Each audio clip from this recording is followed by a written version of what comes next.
The iron bars cast shadows across Dalton Xavier's weathered face as he sat on the narrow cot in his cell at the Colorado Territorial Prison in Canyon City, watching dust motes dance in the shaft of afternoon light that managed to penetrate the gloom.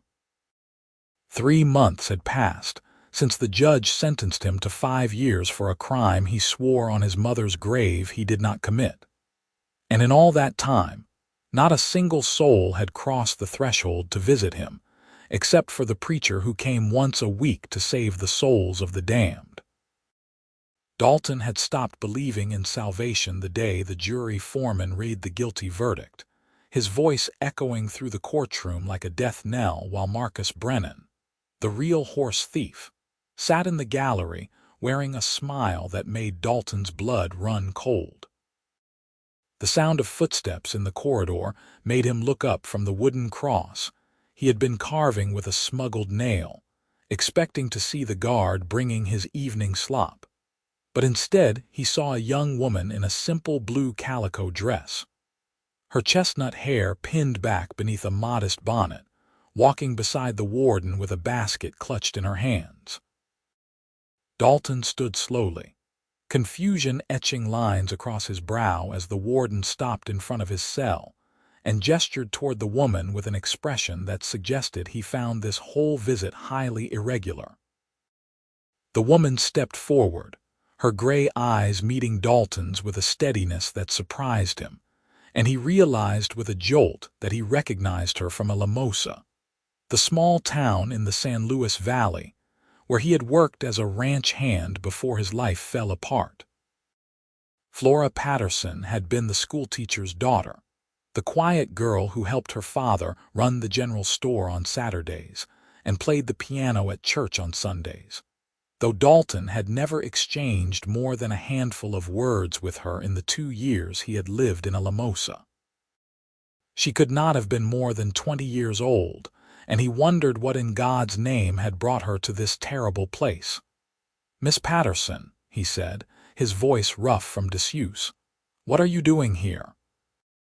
She set the basket down on the floor near the cell bars and folded her hands in front of her, and Dalton noticed they were trembling slightly despite her calm expression.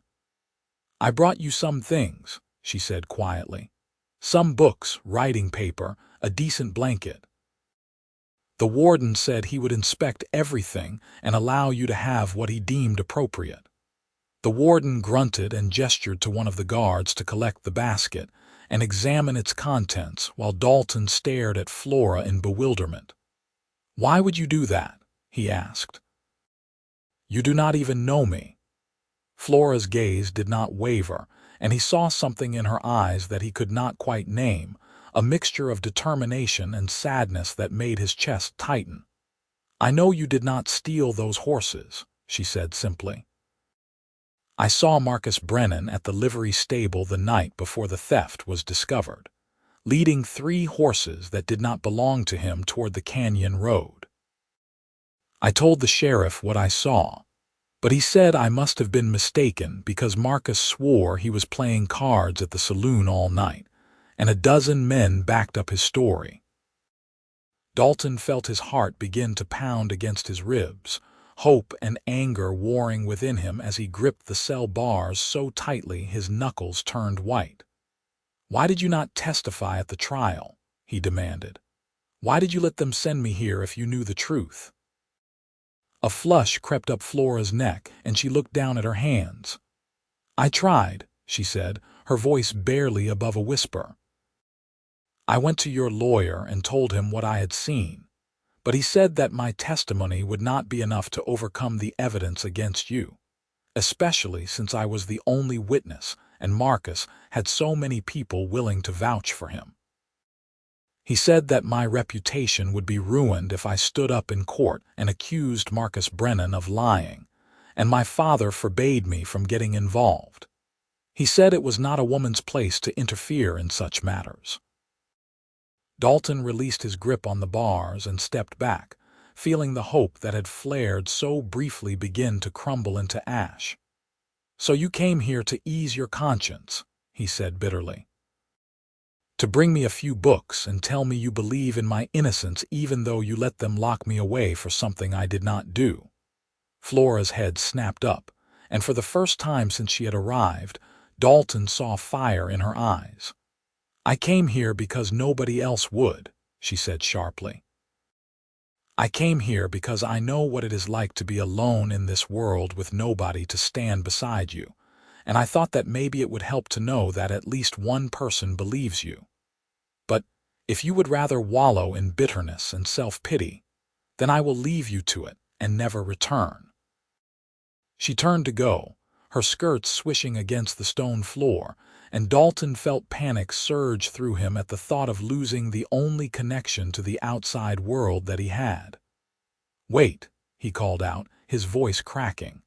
"Please wait, Miss Patterson. I am sorry. I should not have spoken to you that way after you came all this way to see me." Flora paused, her back still turned to him, and Dalton held his breath until she finally turned around again.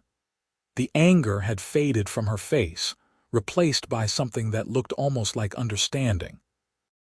"I cannot imagine what you are going through," she said softly.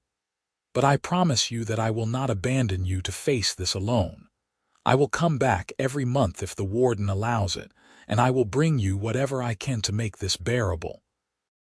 The warden cleared his throat and held up the blanket and books from the basket, examining them with a critical eye before nodding grudgingly. "These items are acceptable," he said. "But I will be inspecting all future deliveries personally, and if I find anything inappropriate, the visiting privileges will be revoked permanently." Flora nodded and thanked him politely, then turned back to Dalton with a small smile that somehow managed to lighten the oppressive atmosphere of the prison. "I should go," she said. "The stage coach back to Alamosa leaves in 2 hours, and I do not want to miss it. But I will return in 4 weeks, Mr. Xavier. I give you my word." Dalton watched her walk away down the corridor, her footsteps echoing off the stone walls until they faded into silence, and for the first time since his imprisonment began, he felt something other than despair settle in his chest. He picked up the books the guard had tossed onto his cot and ran his fingers over the worn leather covers, noting that Flora had chosen practical volumes. A Bible, a book of poetry, and a collection of essays by Ralph Waldo Emerson.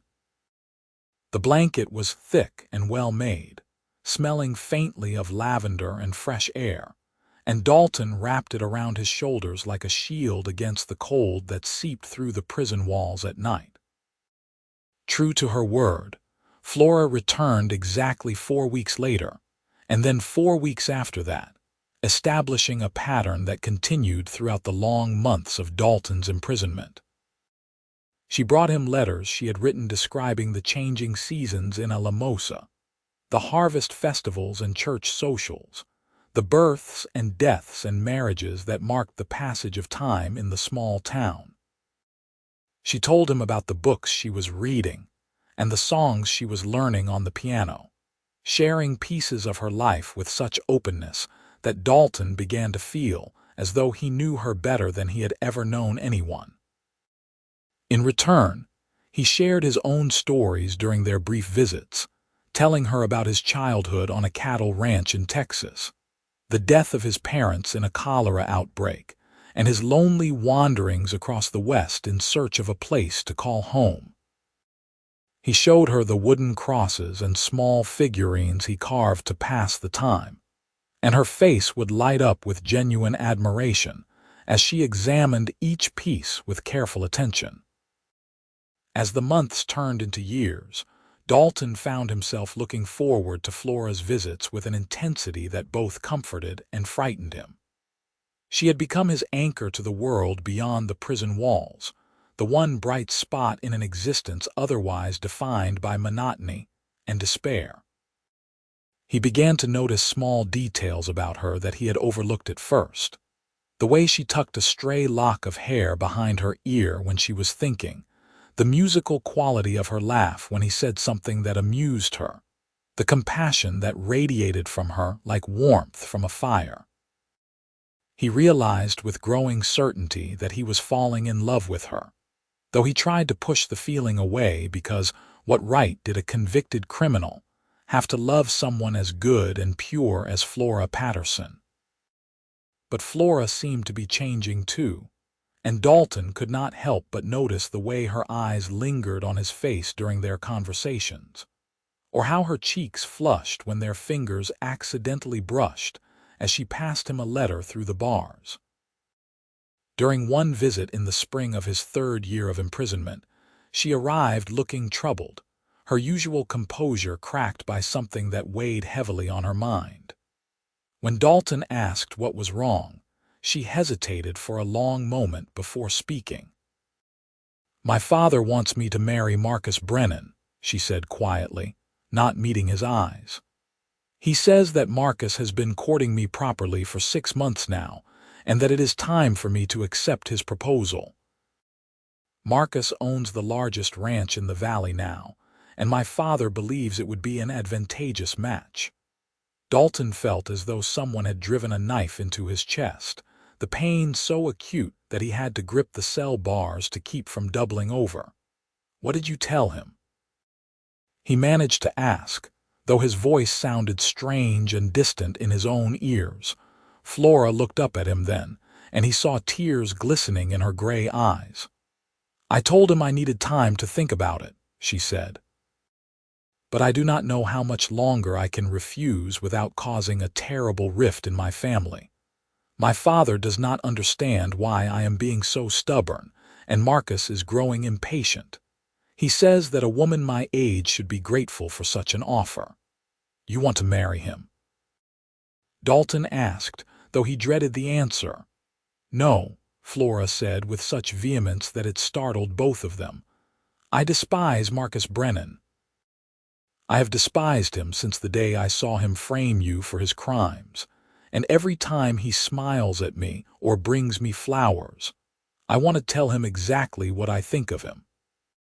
But I cannot, because my father would never believe me, and Marcus would probably find a way to ruin what is left of my reputation." Dalton reached through the bars and took her hand, not caring if the guard saw and reported him for improper conduct. "Do not marry him," he said urgently. "Please, Flora, promise me you will not marry that man. He is a liar and a thief, and he would make your life miserable." Flora's fingers tightened around his, and she stepped closer to the bars until only inches separated them. "Then what should I do?" she whispered. "Where can I go? I have no money of my own, no family except my father, no prospects except marriage. What choice do I have?" "Wait for me," Dalton said, the words tumbling out before he could stop them. "I know I have no right to ask that of you, and I know that I am nothing but a prisoner with 2 years left on my sentence. But I swear to you, Flora, that when I get out of here, I will find a way to clear my name. I will find proof of Marcus's guilt, and I will make sure everyone in Alamosa knows the truth. And then, if you will have me, I will spend the rest of my life trying to be worthy of the kindness you have shown me." Flora's tears spilled over, running down her cheeks as she pressed her forehead against the bars. "I have been waiting for you to say something like that for 2 years, she said with a trembling laugh. "I have been visiting you all this time hoping that you felt even a fraction of what I feel for you, but you never said anything, and I thought perhaps I was just a convenience to you, a way to pass the time." Dalton cupped her face with his free hand, his thumb brushing away her tears. "You are everything to me," he said hoarsely. "You are the reason I have survived this hell, the reason I wake up every morning instead of giving in to despair. I love you, Flora Patterson, and I will find a way to come back to you no matter what it takes." The guard coughed pointedly and told them that visiting time was over, but Flora ignored him long enough to lean forward and press a kiss to Dalton's lips through the bars. A kiss so sweet and full of promise that it burned itself into his memory like a brand. Then she pulled away and hurried down the corridor without looking back, leaving Dalton standing in his cell with his heart pounding and his resolve hardened into steel.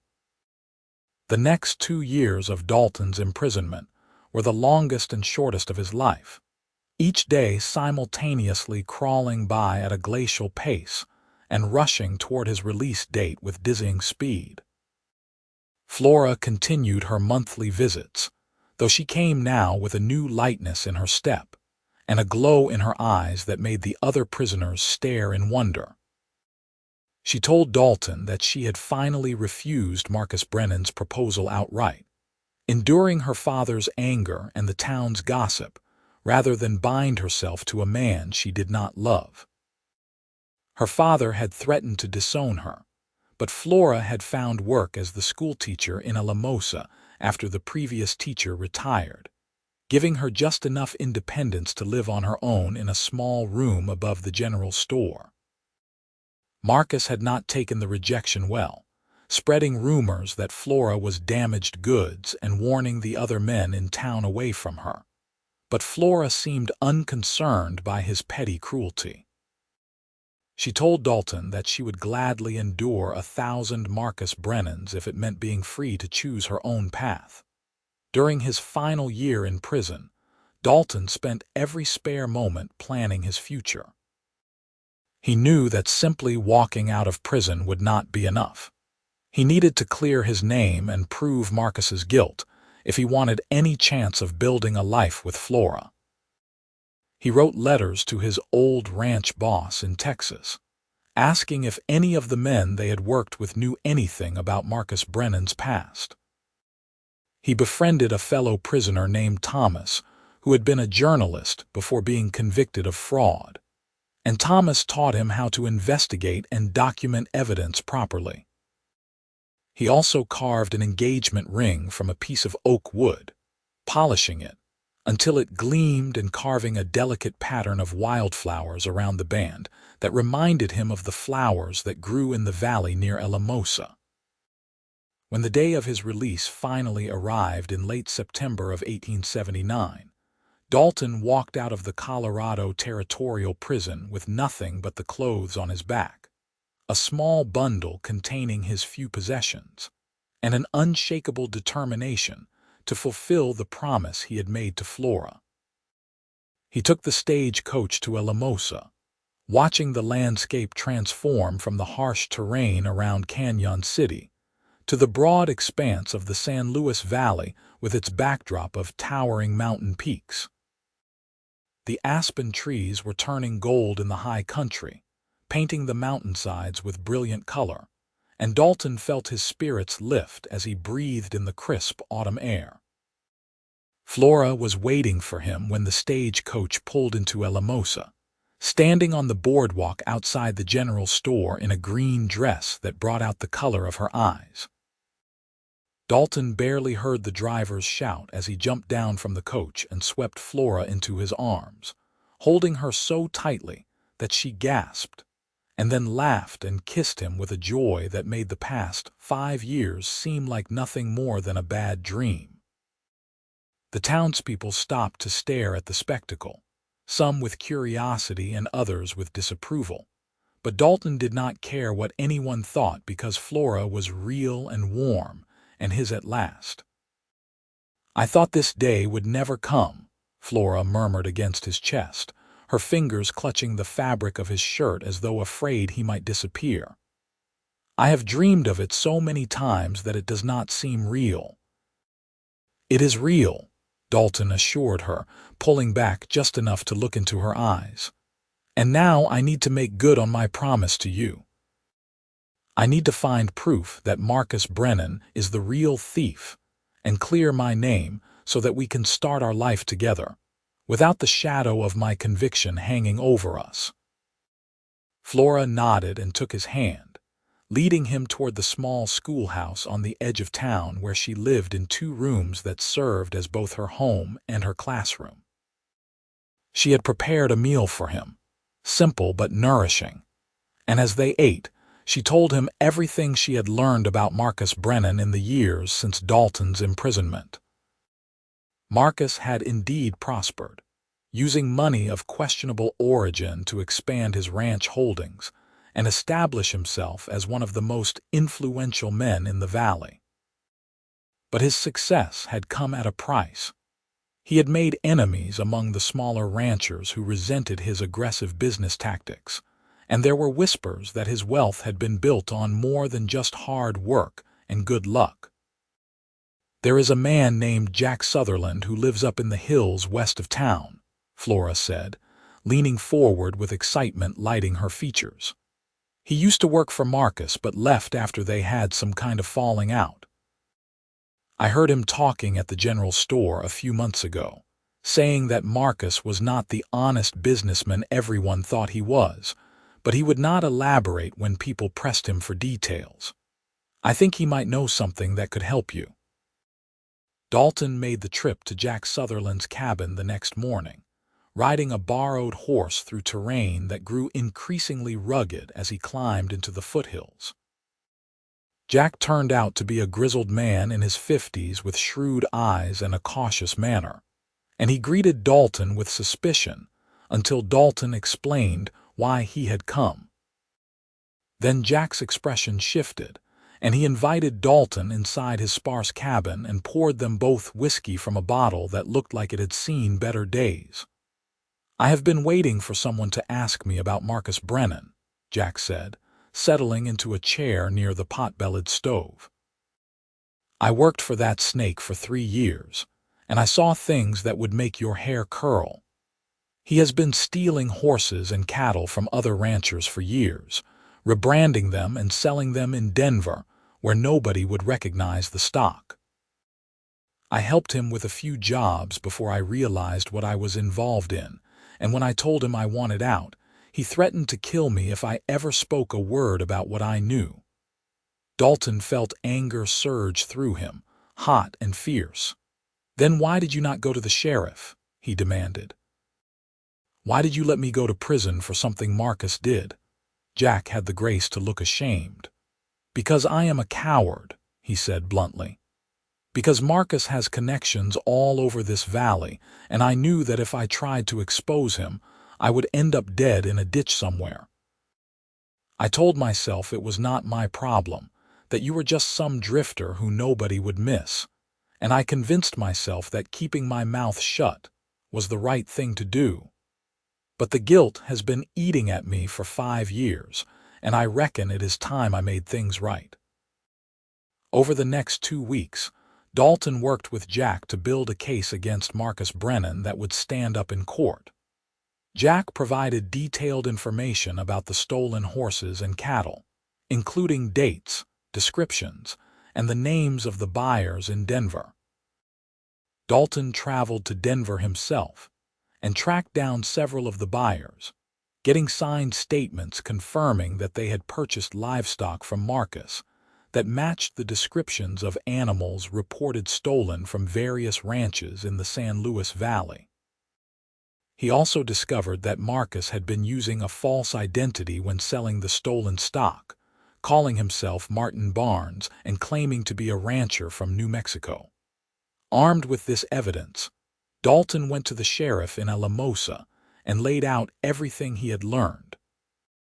The sheriff was a different man from the one who had arrested Dalton 5 years earlier, a younger fellow named Daniel Wright, who had been appointed after the previous sheriff retired. Daniel listened carefully to Dalton's story and examined the documents with a thoroughness that gave Dalton hope, though the sheriff's expression remained neutral throughout the presentation. "This is serious," Daniel said finally, setting the papers down on his desk. "If what you are saying is true, then Marcus Brennan has committed multiple felonies and should be prosecuted to the full extent of the law. But I need to warn you that this is not going to be easy. Marcus has a lot of friends in this town, people who will not want to believe that he is capable of such crimes, and even with the evidence you have gathered, there is no guarantee that the charges against you will be overturned." "I understand," Dalton said, "but I have to try." I cannot build a life with the woman I love while people still believe I am a criminal." Daniel studied him for a long moment, then nodded slowly. "All right," he said. "I will open an investigation into Marcus Brennan and issue a warrant for his arrest. But you need to stay out of trouble while this is happening, Mr. Xavier. If Marcus gets wind that you are behind this, he might do something desperate." The arrest of Marcus Brennan sent shockwaves through Alamosa that rippled outward across the entire valley. Marcus protested his innocence loudly and hired an expensive lawyer from Denver to defend him, but the evidence that Dalton and Jack had compiled was overwhelming. The trial took place in early December, held in the same courtroom where Dalton had been convicted 5 years earlier, and Dalton sat in the gallery beside Flora as witness after witness testified to Marcus's crimes. Jack Sutherland took the stand and provided damning testimony about the horse theft operation, and the buyers from Denver confirmed that they had purchased stolen livestock from a man matching Marcus's description. When the prosecution presented documents showing that Marcus had opened a bank account under the name Martin Barnes and deposited large sums of money that corresponded with the dates of the sales, the defense attorney's objections grew increasingly desperate. The jury deliberated for less than 3 hours before returning a guilty verdict on all counts. Marcus Brennan was sentenced to 10 years in the Colorado Territorial Prison, and the judge immediately ordered a review of Dalton's conviction in light of the new evidence. 2 weeks later, Dalton received official notification that his conviction had been overturned and his record expunged, restoring his good name and entitling him to compensation for his wrongful imprisonment. The news spread quickly through Alamosa, and people who had shunned Dalton began to greet him on the street with embarrassed apologies and offers of work. Flora cried when Dalton told her the news, tears of relief and joy streaming down her face as she clung to him in the middle of her small schoolhouse. "It is finally over," she kept saying. "It is finally over and we can move forward." Dalton pulled the wooden ring from his pocket, the ring he had carved during those long months in prison, and dropped to one knee on the schoolhouse floor. "Flora Patterson," he said, his voice thick with emotion, "you are the only one who stood by me when the whole world turned its back. You visited me in that terrible place when nobody else would. You believed in my innocence when everyone else was convinced of my guilt. And you gave me a reason to keep fighting when I wanted to give up. I love you with everything I am, and I promise to spend the rest of my life proving myself worthy of your faith. Will you marry me?" Flora did not hesitate for even a second. "Yes," she said, pulling him to his feet and kissing him with a passion that left them both breathless. "Yes, Dalton Xavier, I will marry you, and I will love you until the day I die." They were married on Christmas Eve of 1879 in the small church in Alamosa, with half the town in attendance and snow falling gently outside the windows. Flora wore a simple white dress that she had sewn herself, and Dalton wore a new suit purchased with part of his compensation money. Jack Sutherland served as his best man, and the schoolchildren Flora had taught sang carols during the ceremony in voices so sweet and pure that several people in the congregation openly wept. When the preacher pronounced them husband and wife, Dalton kissed Flora with a tenderness that made the women in the audience sigh, and the men shift uncomfortably in their pews. Dalton used the rest of his compensation money to purchase a small ranch on the outskirts of Alamosa, a property with good grazing land and a creek that ran year-round. The ranch house was modest but well-built, with 3 bedrooms and a large kitchen where Flora immediately set about making a home for them. Dalton threw himself into the work of building his herd, and establishing his reputation as an honest rancher, rising before dawn to tend to the cattle and horses and working until long after dark to repair fences and build corrals. Flora continued teaching at the school during the week, but she spent her evenings and weekends at the ranch, and together they slowly transformed the property into something they could both be proud of. Their first child, a son they named Daniel after the sheriff who had helped clear Dalton's name, was born in the autumn of 1880. Dalton had never known such terror as he experienced during Flora's labor, pacing the floor of their bedroom while the midwife attended to his wife behind a closed door. But when the midwife finally emerged and placed the squirming, red-faced baby in his arms, Dalton felt his heart expand in a way he had not known was possible. Flora recovered quickly from the birth, and Dalton marveled at her strength and resilience as she balanced motherhood with her teaching duties and ranch responsibilities. 2 years later, they welcomed a daughter whom they named Grace, and then another son named Thomas 3 years after that. Each child brought new challenges and new joys, and Dalton often found himself standing on the porch of their ranch house at dusk, watching Flora play with their children in the yard and wondering how he had gotten so lucky. He never forgot the darkness of those 5 years in prison, the despair that had threatened to consume him. But he also never forgot that Flora had been the light that guided him through that darkness. She had visited him when nobody else would, believed in him when nobody else did, and her kindness had quite literally saved his life. The ranch prospered over the years, and Dalton's reputation as an honest and fair-dealing rancher spread throughout the valley. He hired several ranch hands to help with the work, including a young man named Peter, who reminded Dalton of himself at that age, drifting and looking for a place to belong. Dalton made sure to treat his employees well, paying them fairly and giving them time off to visit their families, because he remembered what it was like to be alone in the world with nobody to care whether you lived or died.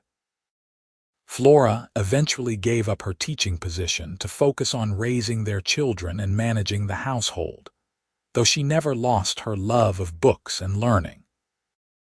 She taught all 3 of their children to read and write before they started school, and she filled the ranch house with music by playing the piano that Dalton had bought her for their 5th wedding anniversary. On Sunday evenings, the family would gather in the parlor and Flora would play while Dalton and the children sang, their voices blending together in harmony that seemed to capture everything good and hopeful about their life together. Marcus Brennan died in prison in 1885, and when Dalton heard the news, he felt nothing but a vague sadness for a life wasted on greed and lies. He had long since stopped hating Marcus, realizing that holding on to anger was like drinking poison and expecting the other person to die. Flora had taught him that lesson, showing him through her own example that forgiveness and grace were far more powerful than bitterness and revenge. She had forgiven her father for his harsh treatment during her refusal to marry Marcus, and though their relationship never fully recovered, Flora made sure that her children knew their grandfather and spent time with him during holidays and special occasions. Jack Sutherland became a frequent visitor to the ranch, developing a grandfatherly relationship with Dalton and Flora's children that brought him obvious joy. He told Dalton once that helping to clear his name had been the first truly good thing he had done in years, and that he considered their friendship to be a gift he did not deserve, but was grateful for nonetheless. When Jack died peacefully in his sleep in 1890, Dalton and Flora buried him in the cemetery in Alamosa, and made sure his headstone reflected the courage he had shown in standing up to Marcus Brennan. As the years passed and the 19th century drew to a close, Dalton sometimes found himself reflecting on the strange path his life had taken. He had gone from being a lonely drifter to a convicted criminal to a successful rancher with a family he loved more than life itself. And every step of that journey had been shaped by Flora's unwavering faith in him. On their 20th wedding anniversary, he took her back to the church where they had been married and renewed their vows in front of their 3 children and a small group of close friends.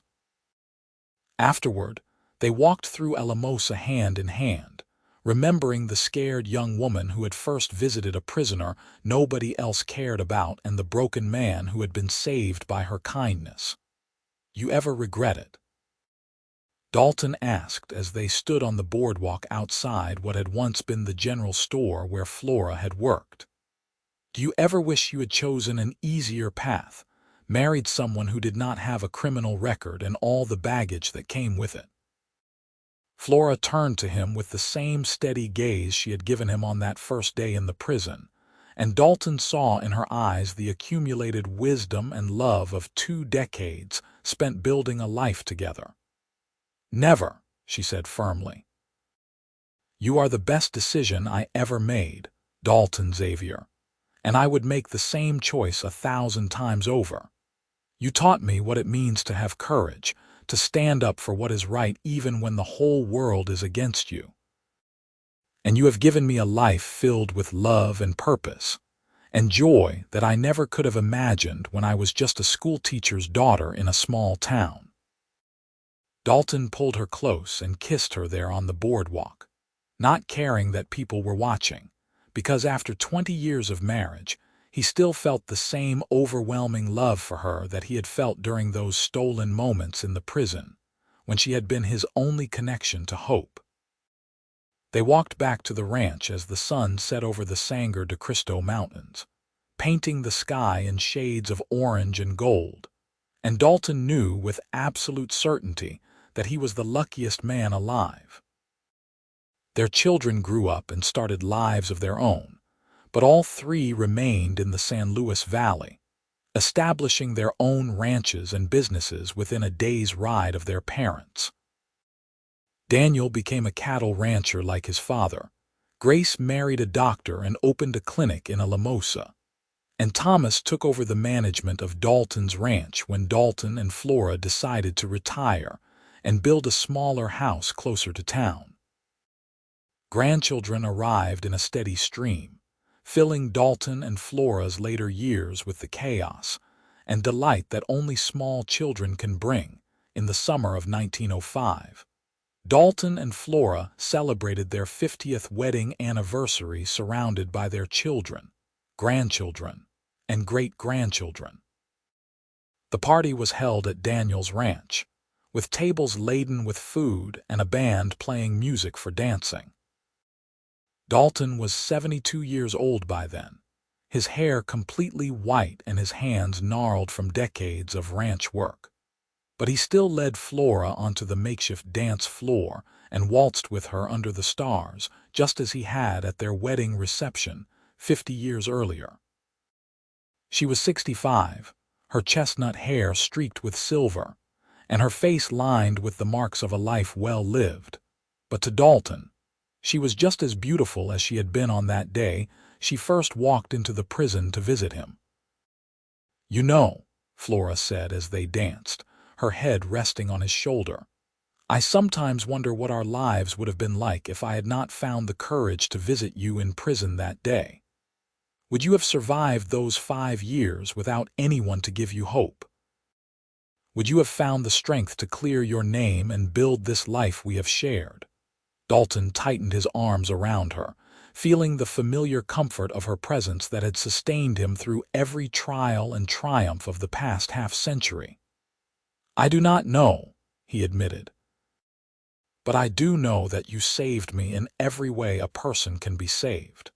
You gave me hope when I had none, love when I did not think I deserved it, and a reason to become the man you believed I could be. Everything good in my life started the day you walked through that prison door, Flora, and I have thanked God for you every single day since."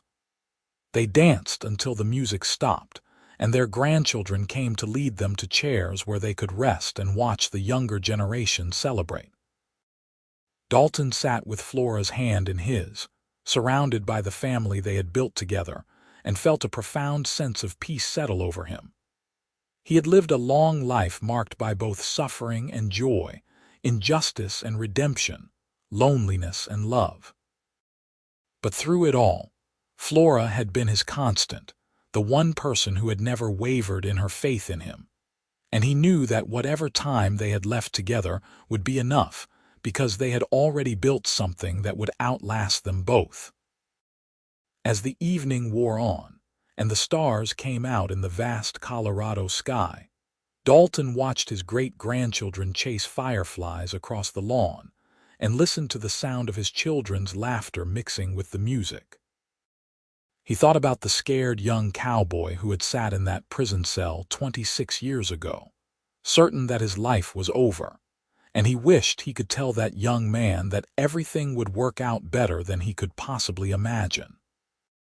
He wished he could tell him that the quiet girl in the blue calico dress would turn out to be the great love of his life, that her kindness would open doors he did not even know existed, and that together they would build something beautiful and lasting in this wild, unforgiving land. Flora squeezed his hand and smiled at him with those gray eyes that had first seen past his prison bars to the man he really was, and Dalton smiled back, knowing that no words were necessary. They had lived a love story worthy of the ballads that cowboys sang around campfires, a story of loyalty and faith and the transformative power of kindness. And as they sat together under the stars, surrounded by the proof of that love in the faces of their descendants, Dalton Xavier knew that he would never forget Flora's kindness when he got out of prison, because that kindness had given him everything he had ever wanted and more than he ever thought possible.